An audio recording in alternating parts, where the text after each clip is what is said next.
বন্ধুরা, আজকের এই কাহিনীটি খুবই শিক্ষামূলক হতে চলেছে। আমার সম্পূর্ণ বিশ্বাস যে আপনাদের এই কাহিনীটি খুবই ভালো লাগবে। এই কাহিনীটি কর্মের ফলের উপর ভিত্তি করে নির্মিত, তাই আপনাদের কাছে অনুরোধ, কাহিনীটিকে সম্পূর্ণ শেষ পর্যন্ত শুনুন। বন্ধুরা, এক সময় এক রাজ্যে ভোজ নামের এক রাজা ছিলেন। রাজা ভোজ ছিলেন একজন ন্যায়প্রিয় রাজা। তিনি নিজের সমস্ত প্রজাদের নিজের পুত্রের মতো স্নেহ করতেন। তার দরবারে অনেক বিদ্বান লোকেরা থাকতেন। তিনি সবসময় ধান্দাবাজ লোকেদের থেকে দূরে থাকতেন। রাজা ভোজকে তার প্রজারা দেবতার মতো পূজা করত এবং তার জয় জয়কার করত। রাজা নিজের প্রজাদের দুঃখ দুর্দশার খবর জানার জন্য রাত্রের সময় ছদ্মবেশে তাদের ঘরের আশেপাশে ঘোরাফেরা করতেন, যাতে করে তিনি নিজের প্রজাদের সুখ ও দুঃখকে সঠিকভাবে জানতে ও বুঝতে পারেন। একদিন রাত্রের সময় রাজা ভোজ এক গরিব ব্রাহ্মণের কুঁড়ে ঘরের পাশ দিয়ে পেরিয়ে যাচ্ছিলেন। ঠিক তখনই তার নজর এক গরিব ব্রাহ্মণ ও ব্রাহ্মণীর ওপর পড়ে। ওই ব্রাহ্মণের কুঁড়ে ঘরে একটি ছোট্ট প্রদীপ জ্বলছিল। ওই ব্রাহ্মণ নিজের স্ত্রীকে বলছিলেন যে এখন আমি বৃদ্ধ ও দুর্বল হয়ে পড়েছি। আমার শরীরে এখন আর এতটা শক্তি নেই যে আমি যজমানদের ঘরে পৌঁছে পূজা পাঠ করতে পারি। আর আমার কোনো পুত্রও নেই যে আমাকে রোজগার করে খাওয়াতে পারবে। এখন তো আমার কাছে শুধুমাত্র একটাই রাস্তা আছে, যে আমি রাজা ভোজের দরবারে যাই। তখন গরিব ব্রাহ্মণী বলেন, ঠিক আছে স্বামী। লোকেরা বলে যে রাজা ভোজ খুবই দয়ালু, তিনি আমাদের সাহায্য অবশ্যই করবেন। পরের দিন সকাল হতেই ওই ব্রাহ্মণ রাজা ভোজের দরবারে পৌঁছে যান। রাজাকে নমস্কার করে ব্রাহ্মণ বলেন, হে মহারাজ, আমি একজন 80 বছরের বৃদ্ধ এবং দুর্বল ব্যক্তি। এই অবস্থায় আমি নিজে রোজগার করতে পারি না। কথায় আছে যে বৃদ্ধ অবস্থায় পুত্র পাশে এসে দাঁড়ায়, কিন্তু আমার দুর্ভাগ্য যে আমার কোনো পুত্রই নেই। হে মহারাজ, এখন এই অবস্থায় আমার 2 বেলা 2 মুঠো খাবার জোগাড় করতেও খুবই অসুবিধা হচ্ছে। এদিকে রাজা ভোজ ওই ব্রাহ্মণের দুরাবস্থার ব্যাপারে রাত্রেই জেনে ফেলেছিলেন। এই জন্য রাজা ভোজ 100টি সোনা ও রূপার মুদ্রা ওই ব্রাহ্মণকে দিয়ে দেন। এখন ওই ব্রাহ্মণের কাছে এত বেশি ধন এসে গিয়েছিল যে তিনি এখন খুবই সুখে তার জীবনযাপন করতে পারতেন। ব্রাহ্মণ খুবই খুশি হয়ে নিজের ঘরে পৌঁছান এবং তিনি ওই সমস্ত ধন একটি কাঠের বাক্সে রেখে দেন। কিন্তু রাত্রের সময় একটি বিচিত্র ঘটনা ঘটে। সকালে যখন ওই ব্রাহ্মণ সিন্ধুক খোলেন, তখন তিনি দেখেন যে তার মধ্যে কোনো অর্থই নেই। ওই ব্রাহ্মণ খুবই চিন্তায় পড়ে যান। তিনি ভাবেন যে তার ঘরের দরজা তো সকাল পর্যন্ত বন্ধ হয়েছিল, আর কোনো ব্যক্তি তার ঘরের মধ্যে আসেননি। তাহলে তার ওই সমস্ত অর্থ কোথায় গেল? ওই ব্রাহ্মণ খুবই ব্যাকুল হয়ে সকালেই আবার রাজা ভোজের কাছে পৌঁছান আর রাত্রের সমস্ত ঘটনা তাকে খুলে বলেন। এই সমস্ত কিছু শুনে রাজা আবার তাকে 100টি স্বর্ণ ও রূপার মুদ্রা দেন। ওই ব্রাহ্মণ আবারও খুবই খুশি হয়ে ওঠেন। তিনি এই অর্থ দিয়ে তার নিজের একটি সুন্দর ঘর তৈরি করতে পারতেন। কিন্তু এবারেও তার সঙ্গে একটি আজব ঘটনা ঘটে। ব্রাহ্মণ রাত্রের সময় ঘুমিয়েছিলেন। তখন তিনি স্বপ্নে দেখেন যে রাজা ভোজ তাকে বলছেন যে, হে ব্রাহ্মণ দেব, রাজ্যের ওপর অনেক বড় একটি সংকট দেখা দিয়েছে। এই জন্য আমি ওই সমস্ত অর্থ নিতে এসেছি যেগুলো আমি তোমাকে সকালে দিয়েছিলাম। এটা শুনে ব্রাহ্মণ খুশি খুশি ওই সমস্ত অর্থ রাজাকে ফিরিয়ে দেন। এরপর সকালে ঘুম থেকে উঠে যখন ওই ব্রাহ্মণ সিন্ধুক খোলেন, তখন তিনি দেখেন যে সেখানে আজও ওই সমস্ত অর্থের মধ্যে একটিও নেই। ব্রাহ্মণ কিছুই বুঝে উঠতে পারেন না যে স্বপ্নে ফিরিয়ে দেওয়া অর্থ কিভাবে বাস্তবে সত্যি হতে পারে। ওই গরিব ব্রাহ্মণ রাজা ভোজের দরবারে পরের দিন সকালে আবার পৌঁছান এবং ওই রাত্রের সমস্ত ঘটনা রাজাকে খুলে বলেন। এই সমস্ত কথা শুনে রাজাও খুবই আশ্চর্য হয়ে পড়েন। তিনি কিছুই বুঝতে পারেন না। এরপর তিনি তার কোষাধ্যক্ষকে আদেশ দেন যে 100টি স্বর্ণ ও রূপার মুদ্রা যেন আবার ওই ব্রাহ্মণকে দেওয়া হয়। রাজার আদেশ পালন করা হয় এবং ওই ব্রাহ্মণ সেগুলিকে নিয়ে নিজের ঘরে পৌঁছান।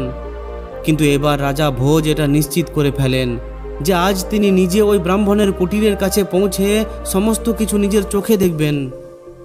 এরপর রাত্রে যখন রাজা ওই ব্রাহ্মণের কুটিরের কাছে পৌঁছালেন, তখন রাত্রের 3য় প্রহরের ঘটনা দেখে রাজা অবাক হয়ে যান। রাজা দেখেন যে সম্পূর্ণ তার মতোই দেখতে একজন ব্যক্তি ব্রাহ্মণের কুটিরে পৌঁছে ওই সমস্ত অর্থ ফেরত চাইছেন। রাজা ভোজ যখন এটা দেখেন, তখন তিনি এটা দেখে আর থাকতে পারেন না। রাজা নিজের মতোই দেখতে ওই ব্যক্তির কাছে গিয়ে তাকে জিজ্ঞাসা করেন, হে মহাশয়, আপনি কে? আপনি এই গরিব ব্রাহ্মণকে কেন দুঃখী করছেন? আপনি তো রাজা নন, রাজা তো আমি। তাহলে আপনি এইভাবে কেন এই ব্রাহ্মণকে কষ্ট দিচ্ছেন আর আমার বদনাম করছেন? তখন ওই ব্যক্তি রাজাকে বলেন, হে রাজা, আপনি জানেন না এই ব্রাহ্মণ নিজেরই করা কর্মের ফল ভোগ করছেন। এই ব্রাহ্মণের সমস্ত অর্থ হয় উধাও হয়ে যাবে, না হয় এর তৈরি করা ঘর ভেঙে পড়বে। ইনি এই অর্থকে ব্যবহার করতে পারবেন না, কারণ এনার ভাগ্যে কোনো সুখ নেই। হে রাজা, সমস্ত ব্যক্তিকেই তার পূর্বের করা কর্মের ফল ভোগ করতে হয়। এই ব্রাহ্মণের অর্থাভাবের ফল এরই করা পূর্বের কর্মের জন্যই পাচ্ছেন। তখন রাজা ভোজ বলেন, এতে কোনো সংশয় নেই, কিন্তু আমি আপনাকে অনুরোধ করছি যে এনাকে কোনো দণ্ড দেবেন না। এনার কর্মের দণ্ড আমি ভোগ করার জন্য তৈরি আছি। রাজা অনেক অনুরোধ করেন। তখন রাজার মতো দেখতে অবিকল ওই ব্যক্তি বলেন, হে রাজা, কর্মের ফল তো সবাইকেই ভোগ করতে হয়। মানুষ হলো কর্ম ও ভাগ্যের গোলাম। তোমাকেও নিজের পূর্বের করা কর্মের ফল ভোগ করতে হবে। এর থেকে কেউ বাঁচতে পারবে না। এই দুনিয়ায় সবাইকে প্রকৃতির সঙ্গে লড়াই করতে হয়, অথবা এই প্রকৃতি সবাইকে ভালো ও খারাপ সুযোগ প্রদান করে। কর্মের খেলা হলো খুবই বিচিত্র। এটা বলেই রাজার মতো দেখতে ওই ব্যক্তি হঠাৎ করে অদৃশ্য হয়ে যান। এরপর একদিন রাজা নিজের সবথেকে স্বাস্থ্যবান ও শক্তিশালী ঘোড়ায় চড়ে জঙ্গলে শিকার করতে বেরিয়ে পড়েন। রাজার সঙ্গে কিছু সিপাহীও ছিল। সম্পূর্ণ দিন শিকারের খোঁজ করতে করতে তিনি নিজের রাজ্যের শেষ সীমানায় পৌঁছে যান। রাজার সিপাহীরা একটু পিছনে পড়ে যায়। ঠিক তখনই তার ওই ঘোড়া একটি উঁচু জায়গা থেকে লাফিয়ে পড়ে। এমনটা করতেই রাজা ভোজও মাটিতে আছড়ে পড়েন এবং অজ্ঞান হয়ে যান। তার মাথার মুকুট মাটিতে পড়ে যায়। এরপর যখন তার জ্ঞান ফেরে, তখন তিনি দেখেন যে তিনি প্রতিবেশী রাজ্যের রাজার সিপাহীদের কবজায় আছেন। সিপাহীরা জিজ্ঞাসা করে যে তুমি কে আর এখানে কিভাবে এলে? রাজার মুখ বন্ধ থাকে, তিনি কোনো উত্তর দেন না। এরপর ওই সিপাহীরা রাজাকে নিজেদের শত্রু ভেবে খুবই মারধর করে এবং ওই নগরের বাইরে একটি নির্জন জায়গায় তাকে ফেলে দেয়। ঠিক তখনই ওই রাজ্যের বসবাস করা গঙ্গু তেলি সেখান দিয়েই পেরিয়ে যাচ্ছিল। তার নজর রাজার ওপর পড়ে এবং এরপর সে রাজাকে সেখান থেকে তুলে নিজের ঘরে নিয়ে যায়। গঙ্গু তেলি রাজার সেবা শুশ্রূষা করে তাকে ঠিক করে দেয়। এরপর রাজা যখন নিজের জ্ঞান ফিরে পান, তখন তিনি নিজের জীবনদাতাকে দেখেন, কিন্তু রাজা তো বাকবদ্ধ হয়ে পড়েছিলেন। তাই গঙ্গু তেলি রাজাকে দেখেই বুঝে যায় যে তিনি হয়তো কোনো কুলীন ব্যক্তি, যিনি ভাগ্যের দোষে এখানে পৌঁছে গেছেন। এই জন্যই হয়তো তাকে শত্রু ভেবে মারধর করা হয়েছে। কয়েকদিন পরই রাজা ভোজ সম্পূর্ণভাবে সুস্থ হয়ে পড়েন। কিন্তু রাজা ভোজ জানতেন যে যদি সত্যিটা জানানো হয় তাহলে এই রাজ্যের রাজা তাকে শত্রু ভেবে কারাগারে বন্দি করে দেবেন। এই জন্য তিনি চুপচাপ থাকেন। গঙ্গু তেলি রাজা ভোজকে শস্য দানা পেশাই করার কাজে লাগিয়ে দেয়। গঙ্গু তেলি নিজেও রাজার সঙ্গে কাজ করতে শুরু করে, কিন্তু কথায় আছে, হীরা তো কয়লার মধ্যে থেকেও চকচক করতে থাকে, আর আগুনের শিখা ঘন অন্ধকারের মধ্যেও জ্বলজ্বল করতে থাকে।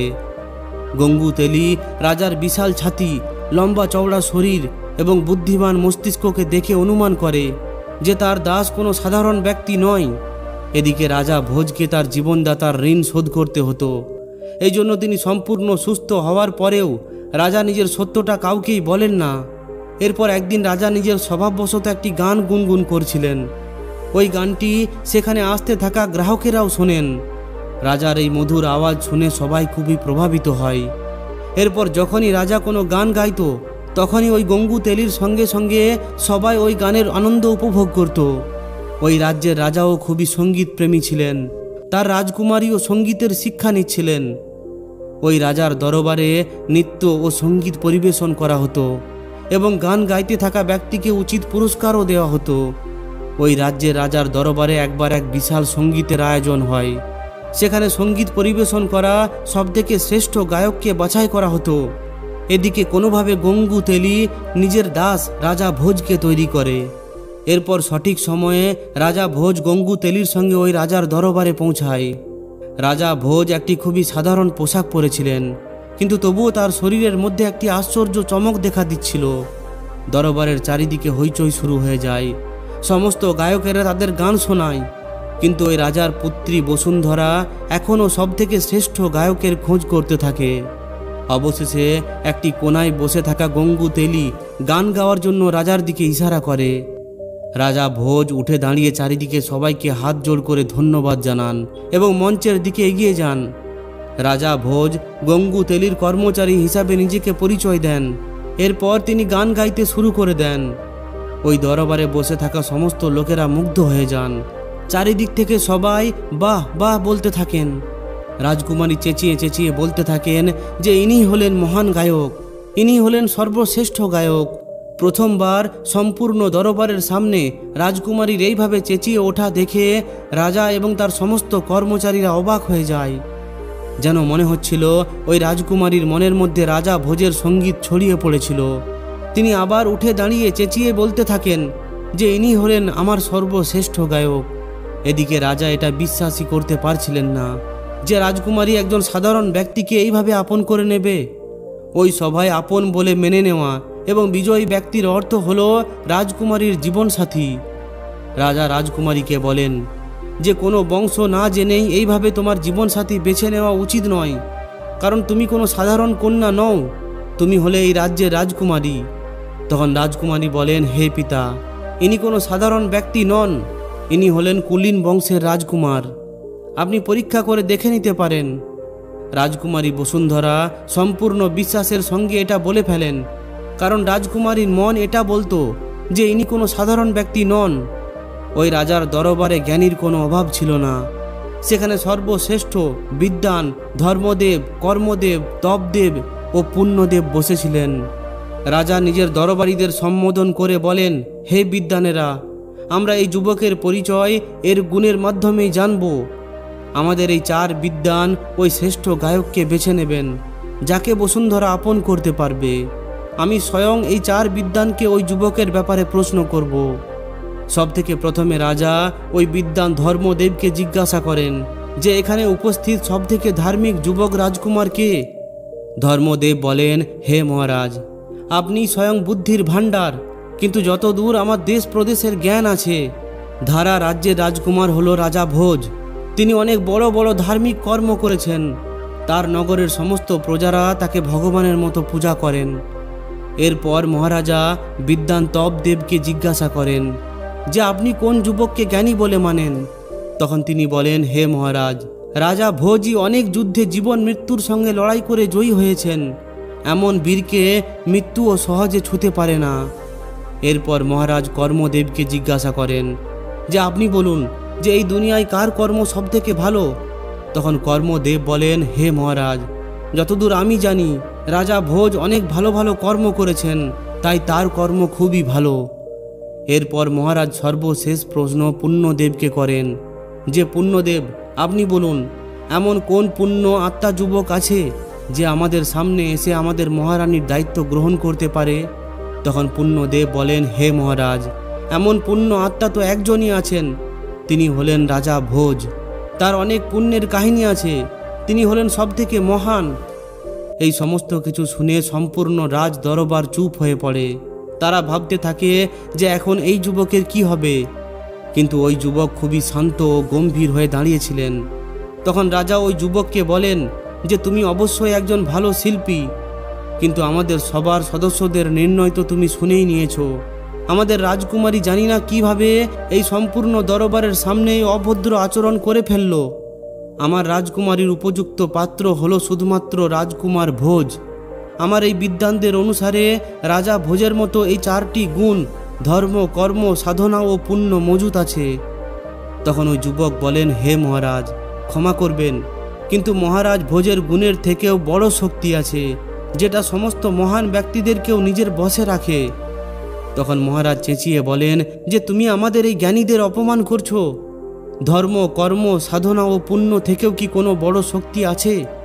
হে যুবক, তুমি এটা জানো না যে আমার দরবারের জ্ঞানীদের অপমান করার দণ্ড কি হতে পারে? তখন ওই যুবক বলেন, হে মহারাজ, দণ্ড তো খারাপ কর্ম করে পাওয়া যায়, সত্য বললে নয়। সত্য বললে তো পুরস্কার পাওয়া যায়। যুবকের এই কথা শুনে রাজ দরবারের সমস্ত লোকেরা এটা ভাবতে থাকেন যে এই কথাটির অর্থ কি। মহারাজ বলেন, কেমন পুরস্কার? তখন যুবক বলেন, হে মহারাজ, ধর্ম, কর্ম, সাধনা ও পুণ্য এর থেকেও সবথেকে বড় শক্তি হলো ভাগ্য। রাজা ভোজের এই সমস্ত গুণ থাকার সত্ত্বেও তিনি এখনও ঠোকর খেয়ে চলেছেন, কিন্তু যেটা হবার হয়ে থাকে সেটা খুবই প্রবল, সেটাকে কেউই আটকাতে পারে না। এটা শুনে মহারাজ বলেন, তাহলে কি তুমিই রাজা ভোজ? তখন ওই যুবক বলেন, হে মহারাজ, আমি হলাম রাজা ভোজ। এই সমস্ত কিছু হলো ভাগ্যের খেলা, যার কারণে আজ আমি আপনাদের সবার সামনে উপস্থিত হয়েছি। এরপর রাজা ভোজ তার সমস্ত ঘটনা রাজ দরবারে উপস্থিত সমস্ত লোকেদের খুলে বলেন। তিনি বলেন, হে মহারাজ, আপনার সৈন্যরা তো আমাকে মেরে ফেলে দিয়েছিল, কিন্তু আমার জীবনদাতা হলেন গঙ্গুতেলি, যিনি আমার প্রাণ বাঁচিয়েছিলেন। কিন্তু আমি এনাকেও নিজের পরিচয় না দিয়ে এনার দাসত্বকে স্বীকার করে নিয়েছি। এটা শুনে সবার সমস্ত লোকেরা হইচই করে ওঠেন। ওই দরবারের সমস্ত লোকেরা রাজা ভোজের জয় জয়কার করতে শুরু করেন। এর সঙ্গে সঙ্গে রাজকুমারী বসুন্ধরা রাজা ভোজের গলায় বরমালা পরিয়ে দেন। এরপর রাজা ভোজের বিবাহ সম্পূর্ণ বিধি মেনে খুবই ধুমধাম করে হয়। রাজ্যের সমস্ত লোকেরা রাজা ভোজের প্রশংসা করতে শুরু করে, আর তারা সবাই এটাই বলতে শুরু করে যে কোথায় রাজা ভোজ আর কোথায় গঙ্গুতেলি। তো বন্ধুরা, যদি এই কাহিনীটি আপনাদের পছন্দ হয়ে থাকে তাহলে অবশ্যই একটি লাইক ও শেয়ার করে দিন। আর যদি এই ধরনেরই শিক্ষামূলক ভিডিও আরও পেতে চান তাহলে আমাদের এই চ্যানেলটিকে অবশ্যই সাবস্ক্রাইব করে নিন। ধন্যবাদ।